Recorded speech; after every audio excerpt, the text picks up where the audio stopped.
A very good evening to everyone. Again, this is part of the daily briefing that I'm giving to the press and the people of the state. Friends, just to update all of you, the total number of tests and samples that have been tested as of today is 617. The total number of people who have come out negative out of this is 541. Number of results that is awaited is 67, and as of now, currently there are 8 active cases in our state. We have screened 24,382 people in total. In the helpline numbers, we have received 49,391 calls till date. In the contact tracing that was done from the case that came up, we have 140 who are in the primary contact list and close to 4,755 who are in the secondary contact list. In terms of our medical equipments, we have close to 30,000 PPEs which are in hand right now, and tonight itself we should be receiving another 20,000 extra. So we should be having close to 50,000 PPEs by this evening. We have over 3,24,000 3-ply masks. We are also going to receive another 3.6 lakhs very shortly, in a day or two. And another 3-4 days, we expect another 6 lakh of these 3-ply masks to come.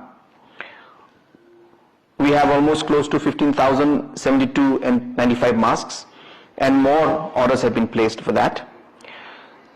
The government has been allocated 4,000 rapid kits, but at the same time, through our own contacts and through different companies, we are trying to source in more. There are some issues with the transportation, which we are trying to sort out with the intervention of MEA. The 8 patients who are active, who are positive, are in stable condition, and all of them have been quarantined. Also, friends, from the infrastructure point of view, 25 new ambulances have been ordered, which have already started. These are ambulances with all the facilities one requires of life support, and these have already left the factory, and we expect to receive them in about 4 days' time. I'm happy to inform you that all these 25 ambulances are being funded by the Chief Minister's Relief Fund, contribution to which all of you have made at different levels and different organizations have made. I'm also happy to inform you that we have received 5 crore 50 lakhs almost in terms of funds by different organizations and individuals who have contributed. And with the remaining funds of the Chief Minister's Relief Fund, we will be investing in Corona care centers, which also by tomorrow we will be finalizing the entire process, and these infrastructures will come up.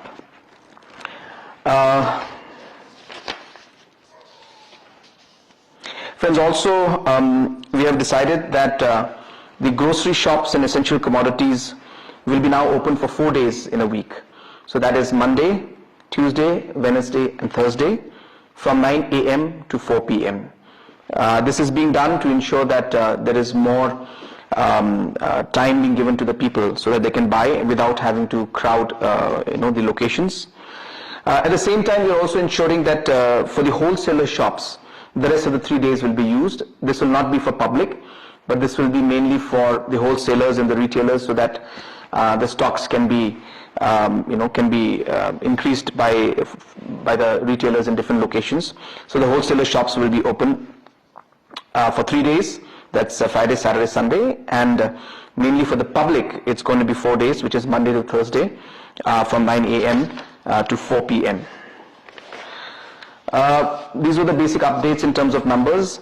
I also had visited today the civil hospital, and we had a detailed meeting with Director Health Services and the different doctors from civil hospital, and we simply reviewed the entire situation in civil hospital, and to ensure that all issues and all preparedness, everything is taken care of.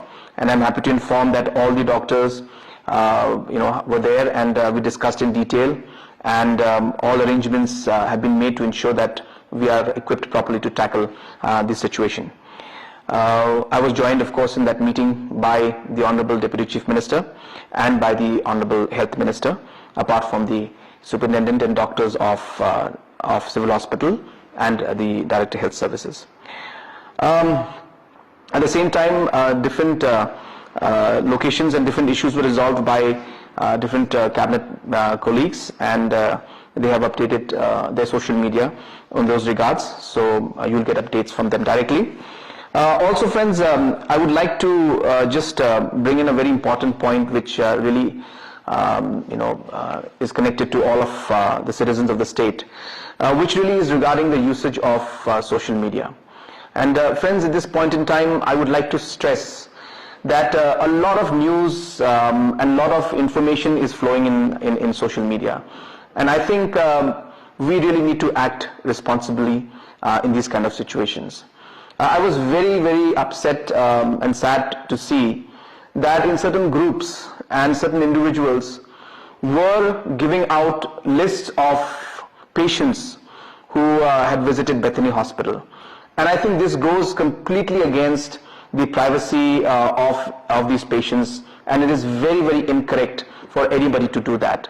We have filed an FIR in this case, and action will be taken against those people who have leaked this information, and the people who are responsible for this. But I would like to appeal to the people of our state that if we also want to be responsible in our way, then please don't encourage the reposting and forwarding of these kind of messages. I would urge everyone, when you receive this kind of information, we should act responsibly, and we should simply delete those messages and ask those people who are forwarding such kind of information to refrain from giving out that information. And I think this is very, very important, and if you're all very responsible in it, I'm sure that we'll be able to stop this kind of information leaking out to the public. How much financial aid has CMR been able to collect? Yeah, regarding the Chief Minister's Relief Fund, I have already informed everybody that that we have received about 5 crore 50 lakhs. It could be plus minus a bit, but roughly 5 crore 50 lakhs has been received.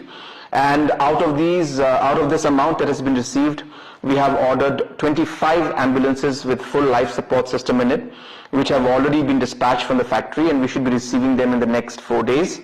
And apart from that, the money that is left, we will be using that for the Corona care centers in different locations in the state. Nazareth Hospital was listed as a testing center. What happened to that? Yes, we are in fact working with ICMR to allow Nazareth to become one of the testing centers, and this requires a lot of protocol and lot of formalities are there, and infrastructure and different kind of documents need to be submitted. We are working on them at a very fast rate. We hope that we will get a positive response of that from the ICMR very soon.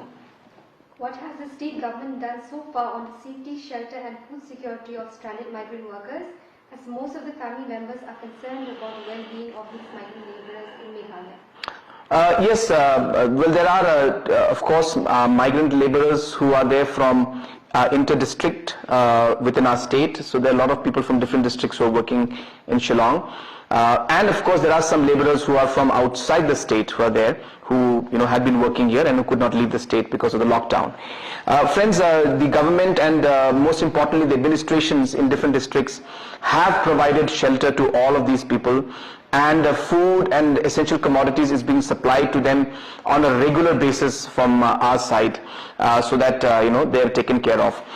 So therefore that is being done. At the same time, a large number of registration of unorganized laborers is also being done, and we have in fact got a number of almost 136,000 unorganized laborers who have registered for special assistance, which we'll be giving to them.